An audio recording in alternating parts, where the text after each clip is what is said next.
All right, agroecology, huh? This deep dive is going to be fascinating. The stuff you sent over is amazing. Like, how can we actually change the way we farm? You know, working with nature, not against it. Yeah, and it's a whole different way of thinking about things, right? It's not just about organic, it's about whole systems, food systems that actually work long term. Sustainable, yeah. So how do we actually start putting those principles into action? Like, where do we even begin? Well, a lot of it starts with how we grow things, diversifying cropping systems, moving away from the huge fields of just one crop. Monoculture, right. But, I mean, wouldn't planting a bunch of different plants together just, I don't know, wouldn't it be chaos? Not if it's done right. There's a system actually from way back 18th century England. They called it the Norfolk four-course. They rotated wheat, turnips, barley, and clover, and it really changed things back then. So, like, they were already onto something centuries ago. What was so special about this four-course thing? It made the soil so much healthier, gave the land a break, let it replenish itself naturally. Plus, they had better feed for livestock, more variety. And even now, modern organic farms are doing similar rotations, like in the U.S. Midwest.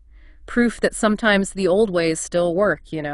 It's amazing how those older practices are still relevant. Yeah. So crop rotation's one way to diversify. What are some other things farmers are trying? Intercropping is a really interesting one. Basically, you're growing different crops really close together so they actually help each other out. Wait, wouldn't that make them compete for resources? Being so close together? Actually, no. They can have a symbiotic relationship. A great example is the Three Sisters method that Native Americans used. They grew maize, beans, and squash together. The maize stalks would support the beans would add nitrogen to the soil, and the squash leaves would act like mulch. Wow, that's super smart. So each plant has its own job to do to help the whole system. Exactly. And even today, a lot of organic farms are using those principles, like intercropping legumes with cereals to reduce the need for synthetic fertilizer. Like nature already has the answers figured out. We just got to pay attention. Mm. So speaking of natural solutions, how do you deal with pests? Integrated pest management, or IPM, it's all about working with nature, instead of just blasting everything with chemicals. Okay, so what's that look like in practice? Just like good vibes and hoping for the best. No, it's more strategic than that. A big part is prevention. So things like crop rotation and choosing plants that are naturally resistant to pests make the environment less appealing to them in the first place. So a more diverse ecosystem is naturally more resistant to pests. Exactly. Then there's introducing beneficial insects, like the natural enemies of pests. Like releasing ladybugs to eat aphids. Exactly. And there are also mechanical things you can do, like traps and barriers, and pesticides, only as a last resort, and then trying to minimize the impact. So it's way more nuanced than just spraying everything in sight. Are there any examples of IPM working really well? Yeah, actually, in Asia, a lot of rice farmers plant flowers around their fields. This attracts insects that prey on the pests that would attack the rice. They also use these pheromone traps to monitor the pests so they know what's going on. So they're using the pest's own biology against it. That's clever. And effective. Similar things are happening in vineyards, apple orchards, all sorts of places.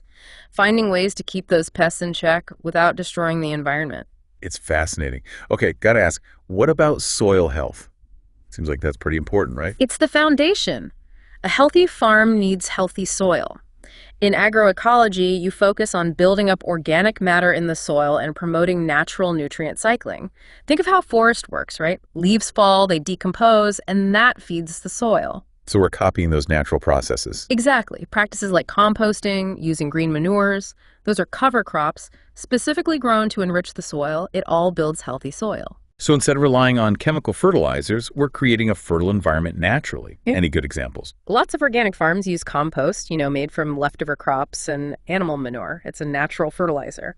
And in Africa, farmers have been intercropping cereals with legumes for a long time. The legumes pull nitrogen from the air and fix it in the soil so the cereals get fertilized naturally. Wow, so it's really all about tapping into nature's systems. Yeah. Speaking of natural systems, I'm curious about water. How do you manage water in agroecology? Well, water is essential, but often it's in short supply. The goal is to conserve it and use it as efficiently as possible, no waste. Okay, what are some practical ways to do that? Rainwater harvesting's a big one. Can be simple, like collecting water from your roof, or more complex, building ponds and stuff. And mulching, covering the soil with organic material that keeps the moisture in and reduces evaporation. Like a blanket for the soil. What about actually using the water more efficiently? Drip irrigation's a prime example. You're delivering water directly to the roots, so nothing's wasted. And then there's scheduling irrigation based on soil moisture sensors, even weather data, so you know exactly when and how much to water. So no more just flooding the whole field unnecessarily. Any examples of this in action? Israel's actually a pioneer in drip irrigation. They've turned desert into farmland by using this method to conserve water. It's incredible what they've achieved. That's amazing, like turning it desert green. And then there are things like water user associations, these community groups in Central Asia that manage water collectively so everyone gets their fair share, and it's used efficiently. So it's not just about individual farms, it's about the whole community working together. Exactly. And when you think about working with nature on a larger scale, that brings us to agroforestry, integrating trees into farms. That sounds like something out of a fairy tale, like crops and trees together. How does that even work? There's different approaches. One is alley cropping, where you grow crops between rows of trees or shrubs. Those trees act as windbreaks, they create shade, and they improve the soil. So it's like creating a little microclimate within the field. Exactly. Then you've got silvopasture, combining trees with grazing livestock. That does sound idyllic. What's the benefit? Well, the trees can be managed for timber or fruit, and they give the animals shelter. The animals, they help manage the undergrowth and contribute to nutrient cycling. A win-win. Any real-world examples? In the southern U.S., a lot of farmers are growing pine trees alongside grazing cattle, timber, and a better environment for the cows. Okay, starting to see how all these pieces fit together like a big puzzle. Mm-hmm. But what about technology? Where does that fit in? It's an important question, and sometimes a controversial one. The key thing in agroecology is using technology to enhance, not replace, those natural practices we've been talking about. So technology working with nature, not against it. Exactly. We can use tech to make those agroecological practices even better, even more efficient. Precision agriculture is a big one. Using all sorts of high-tech tools, GPS, drones, sensors to monitor the fields. So, like, farmers have a high-tech toolkit to see what's happening in their fields. What's the advantage of that? Well, all that data helps farmers make smarter decisions about irrigation, fertilization, pest management. They're using resources more efficiently and minimizing any negative impact. Farming with laser focus. Any other examples of tech playing a role? Renewable energy. More and more farms are going solar, using wind power, even biogas systems, getting off fossil fuel. That's awesome. Any specific examples that come to mind? In India and parts of Africa, there are all these solar-powered irrigation systems popping up. Reliable water without harming the environment. Wow. So it really is about finding that balance between traditional wisdom and modern technology. Absolutely. Which actually brings us to the next stage of our deep dive, the transition to agroecology. How do farms actually make this shift? What are the challenges? What kind of support is out there? Yeah, because it's one thing to understand the ideas, but actually putting them into practice on a real farm, and that's a whole other story. Exactly. And that's what we'll explore next. Welcome back. So we've been talking about all these agroecological practices, but, actually shifting a farm from conventional methods to a fully agroecological system.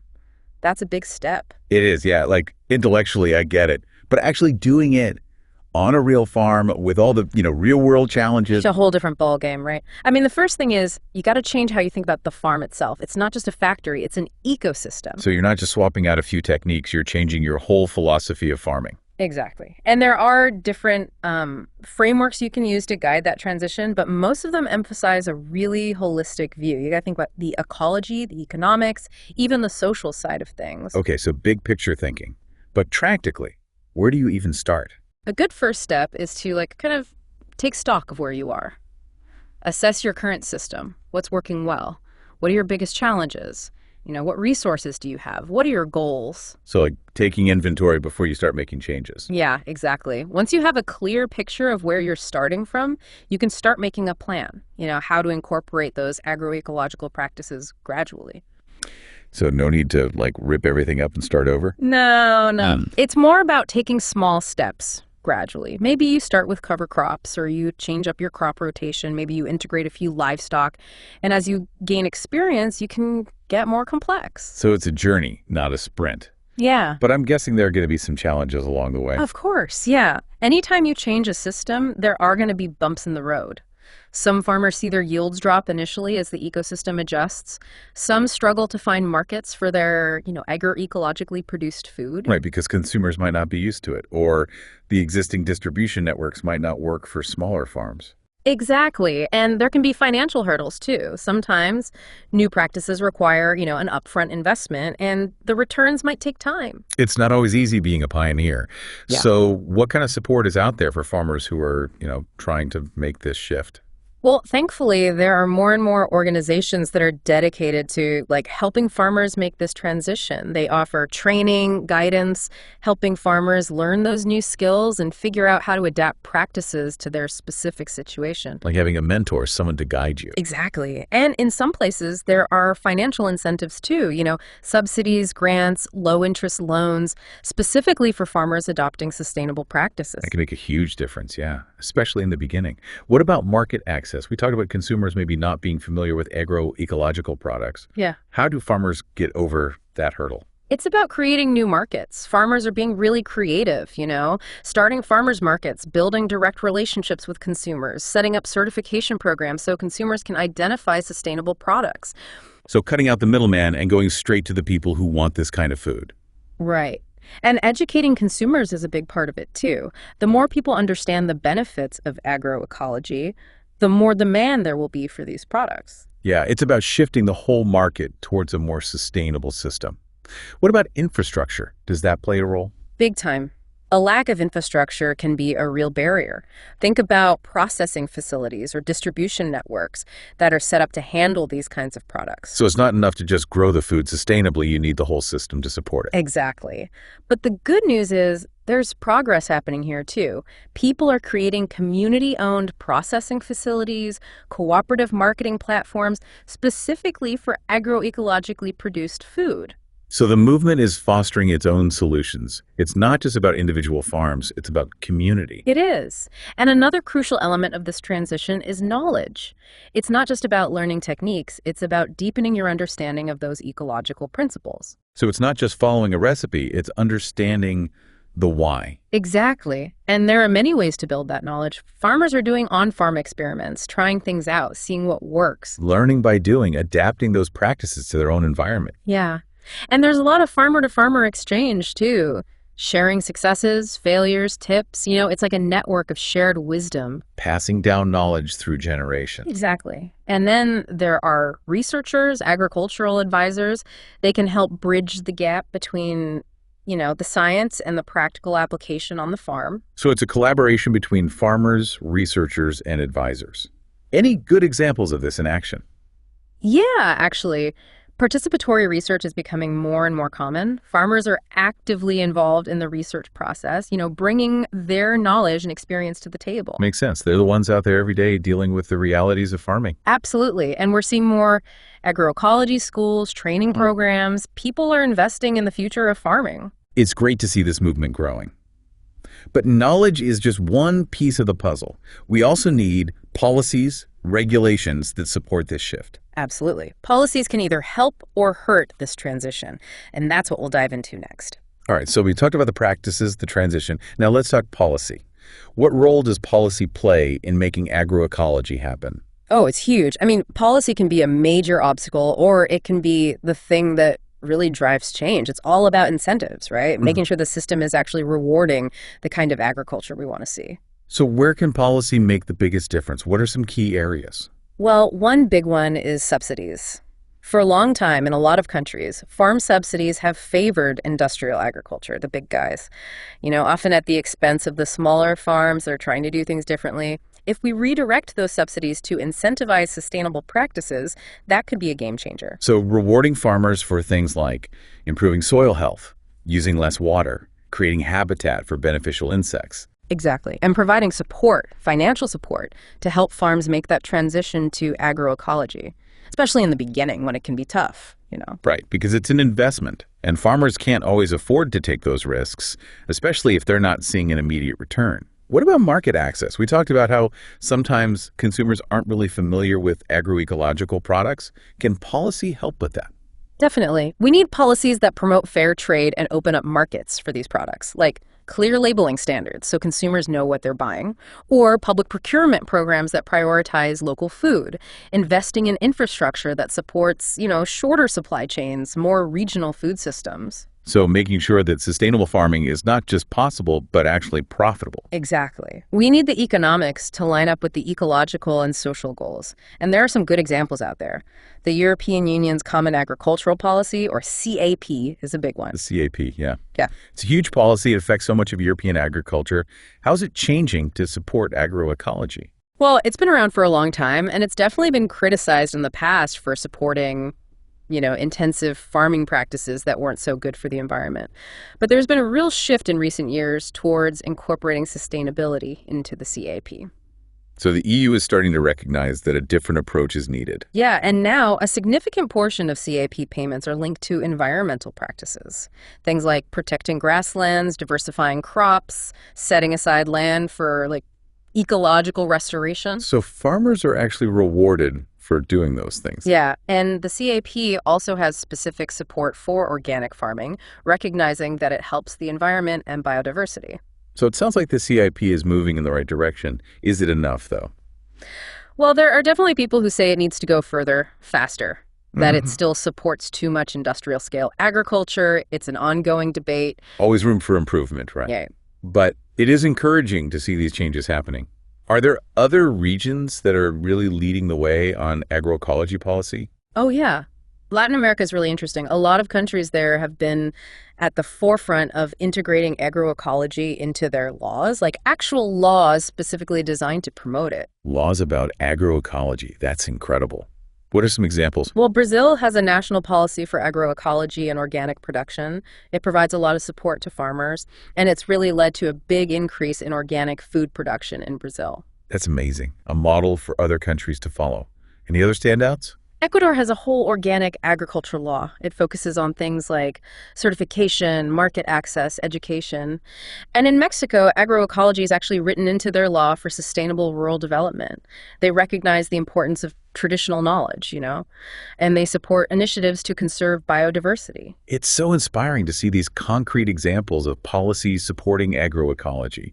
But even with good policies, we need more, right? Absolutely. Policy is just one part of the equation. We need collaboration, too. Agroecology requires everyone to work together. Farmers, scientists, policymakers, consumers, everyone. So breaking down those silos and working together towards a shared goal. Exactly. We need to be sharing knowledge, resources, best practices. And there are some great examples of this happening. We're seeing more and more farmer-researcher partnerships where researchers are working directly with farmers, testing out new ideas in the field. That just makes sense. Bring the people with the hands-on experience into the research process. Exactly. And international cooperation is really important, too. There are all these networks and organizations working to promote agroecology all over the world. Because it's a global issue, we need global solutions. Absolutely. And then there's all the amazing work happening at the local level, community-supported agriculture, farmers markets, local food initiatives, all these people working to build a more resilient food system right from the ground up. Bringing it back to a human scale. Yeah, and remembering that food isn't just a product, it's something that connects all of us. This has been an incredible deep dive. We've covered so much, from the practical techniques on the farm to the big policy changes that are needed to create a truly sustainable food system. Agroecology has its challenges, but there's so much potential there. There is. I mean, it has the potential to solve so many problems we're facing. Climate change, biodiversity loss, food security, inequality. Creating a food system that works for people and the planet. So what can our listeners do to get involved, to be part of this movement? So many things. Find those farms in your area that are practicing agroecology, support them, join a CSA, learn about where your food comes from, talk to your elected officials, even try out some agroecology principles in your own backyard. Every little bit helps. It's a reminder that the future of food is in our hands. Thanks for joining us for this deep dive into agroecology. We hope you've been inspired to learn more, get involved, and help create a food system that works for everyone.